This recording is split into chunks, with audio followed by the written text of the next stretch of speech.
और भैया से भी मैं यही कहूँगा कि भैया आप अपने साथ रहने वाले लोगों को थोड़ा सा समझाइए, न तो हम खुलब तो खुल जाइले। हम तो तार लोग सब जना के पता बा हम खुलब तो खुल जाए, तो हमारे के खोलल मत।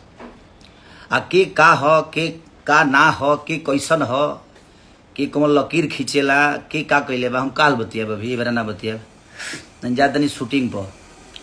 तो तू लो या तो तू सुधर जाए ना तो हम बिगड़ब ना, तो तू लो जान तेरा पूरा पूरा स्थिति बिगड़ जाला।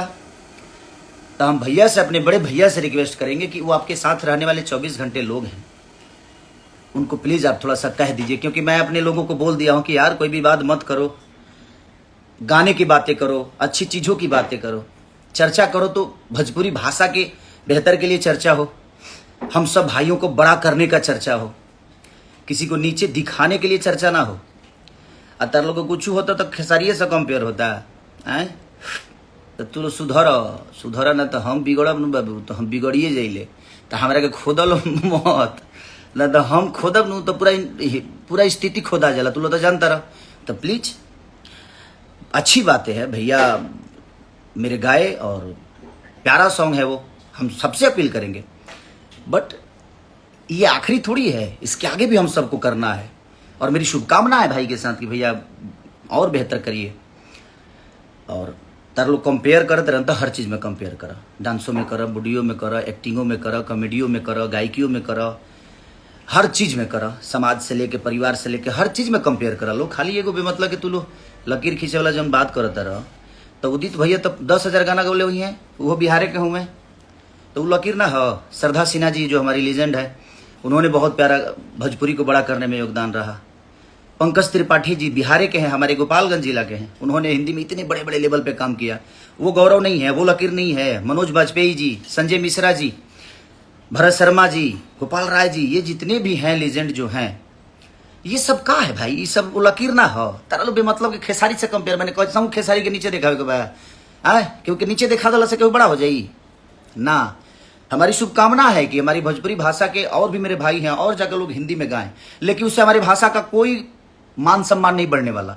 हमारा उन्नति हो सकता है, हम आगे बढ़ सकते हैं, हमारा भाषा नहीं। हमारी भोजपुरी भाषा अगर हिंदी फिल्मों में यूज होती है तो हमारा भाषा बड़ा हो रहा है। बट यार मत करो यार सब, न तब हम लइकन के बोल दी खोल दी सबके, हम खोल दे तो खुल जाए सब कुछ। तो प्लीज हमारे के शांत रह समर दे, गाना बजाना के बात कर। भोजपुरी आज एगो गाना रिलीज भइल बा, आ कौन व्यू कहाँ से कैसे जाला वो अब हमसे छुपल बा कि तारा लो से छुपल बा। जिन जना बोला तारे जो हई हो गई हो गई, तो तारा लो से छुपल बा। तनी शिवलिंग पर क्रिया खा के कहिए लो जो ओरिजिनल का बा, सही का बा, गलत का बा है।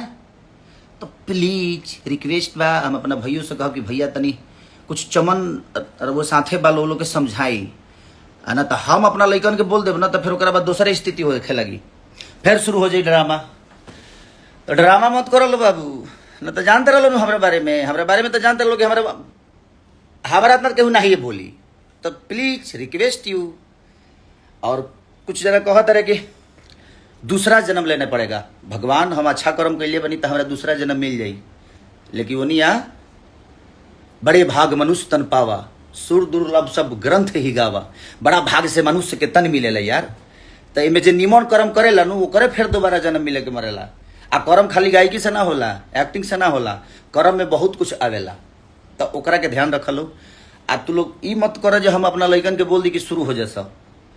हमारे सब फैन देवता रूपी श्रोता जवन बा जे हमरा के प्यार करेला वो खुलिया से तो खुल जिया सब। तो इसे कोशिश ये कर लो कि गाना में मजा लिया जाओ। अच्छी बातें है, हमारे भोजपुरी के कलाकार बड़े बड़े जगह पे जाकर और हिंदी को प्रमोट करें, यो हम ना चाहे, भोजपुरी को प्रमोट करें। हम ये चाहेंगे कि हमारा भाषा बड़ा हो, हम भाषा के लिए काम करते हैं। तो बस लकीर वाला बात फिर से मत कहल कर लो, मजा लो, हमू मजा लेता नहीं, हमको अच्छा लगता और सब लोग एंजॉय करें। और आज अनंता म्यूजिक से एगो गाना रिलीज भइल बा, तो ओकरा पर विशेष ध्यान दिला रहा है। पगला फैन लव यू, ऐसा ही मजा लो और एकदम उड़ाओ चूरी हरियाणा का, ठीक है। Love you all, thank you, bye by.